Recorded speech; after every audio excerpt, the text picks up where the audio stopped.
60 ans de l'assassinat de Sylvanus Olympio, 13 janvier 1963 au 13 janvier 2023.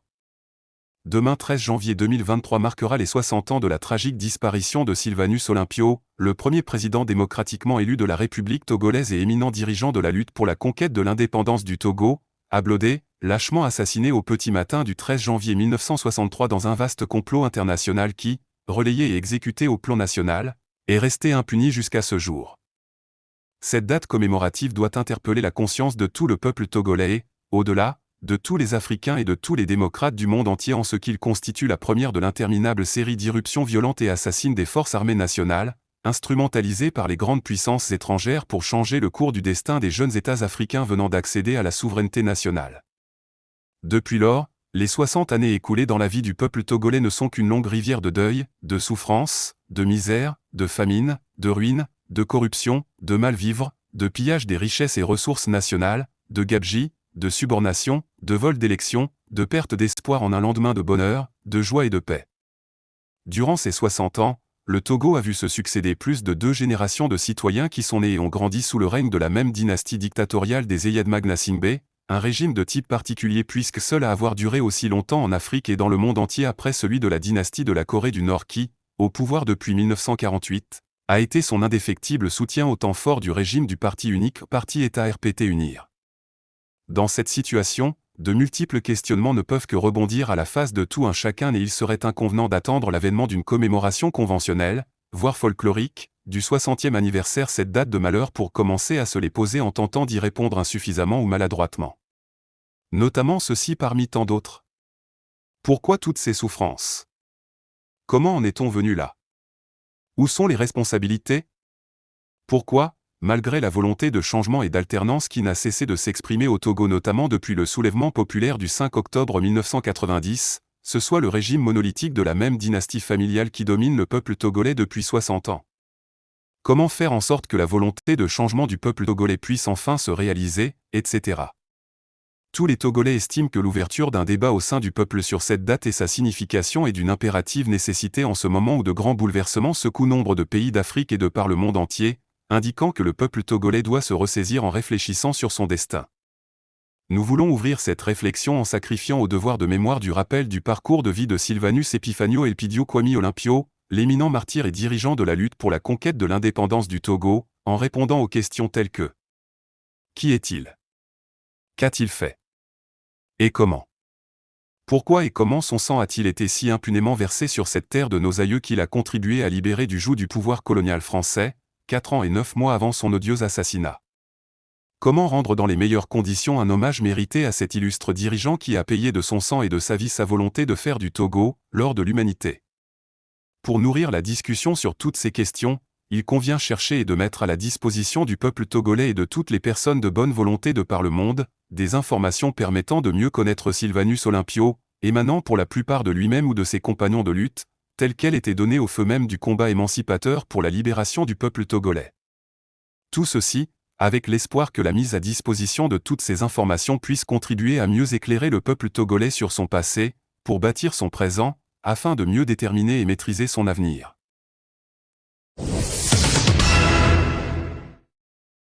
Bénin. Les résultats provisoires déjà contestés par l'opposition. Quelques heures après les résultats provisoires publiés par la Commission électorale nationale autonome, Sénat, l'unique parti d'opposition ayant été autorisé à postuler au siège du Parlement béninois, les démocrates, a organisé une conférence de presse pour exprimer sa désapprobation. Alors que beaucoup d'observateurs se félicitent de l'entrée d'un parti d'opposition au Parlement, en l'occurrence les démocrates avec 28 sièges, selon les résultats provisoires donnés par la Sénat, les responsables du dit parti n'ont pas le cœur à la fête. Pour cause, selon ceux-ci, les chiffres publiés ne reflètent pas la volonté du peuple de faire de notre parti les démocrates la première force politique de notre pays. Lors d'une conférence de presse tenue hier mercredi, le président de cette formation politique, Éric Oundété, a dénoncé des fraudes électorales en ces termes: ces stratagèmes ont pour nom la corruption massive des électeurs, le dépassement du nombre de votants par rapport au nombre d'inscrits, les flagrants délits de bourrage d'urnes, le déphasage entre les listes électorales affichées et les listes d'émargement. Le parti précise dans son communiqué de presse que, en décidant de participer aux élections législatives du 8 janvier 2023, l'intention du parti Les Démocrates était de donner l'occasion à nos populations de se réconcilier avec les urnes comme il en avait l'habitude depuis le renouveau démocratique hérité de la conférence nationale. Hélas, car les résultats provisoires proclamés ce jour par la Sénat plaçant l'un des partis du président de la République en tête du scrutin du dimanche n'incitent guère les électeurs à renouer avec le chemin des urnes. Le parti politique de l'ex-conseillère de Ford Gnassingbé, Rekia Madougou, envisage saisir la justice en vue d'une annulation pure et simple de ce scrutin qui fait des partis siamois Union progressiste pour le renouveau, UPR, et Bloc républicain, BR, les grands vainqueurs avec ensemble 81 sièges au total. Rappelons que selon les chiffres publiés par la Sénat, le taux de participation à ces élections législatives est de 38,66%.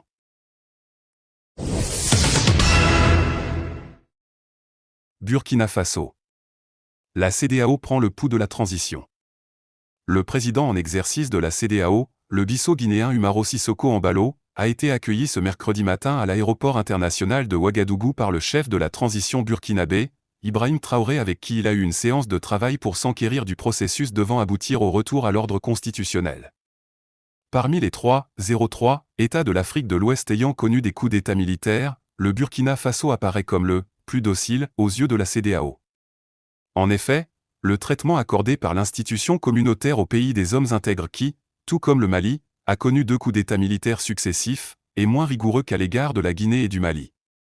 Alors que récemment un acteur politique burkinabé dénonçait la résurgence des attaques djihadistes depuis que le capitaine Ibrahim Traoré a euphoriquement pris le pouvoir, le président en exercice de la CEDEAO, au terme des discussions avec le numéro 1 burkinabé, a souligné la nécessité de poursuivre les échanges avec les chefs d'État de la CEDEAO et aussi avec les différents partenaires pour apporter du soutien dans les meilleurs délais au Burkina Faso qui fait face à des défis sécuritaires et humanitaires. Il a par ailleurs rappelé que lors du sommet de la CEDEAO, le 4 décembre dernier, tous les chefs d'État étaient unanimes pour soutenir les doléances et les requêtes que le président de la transition avait formulées à la CEDEAO. Ainsi, il semble que le rapport du président Umaro Sissoko Embalo à ses homologues de la CEDEAO sur le processus de transition au Burkina Faso sera dans une perspective de satisfaction. Durant cette visite, l'actuel président en exercice de la CEDEAO en a profité pour indiquer que l'esprit de la CEDEAO n'est pas de sanctionner ni d'imposer mais plutôt accompagner tous les pays qui sont en transition. Il reste à savoir si Umaro Sissoko Embalo pourra se rendre au Mali avec qui les relations sont plutôt rudes.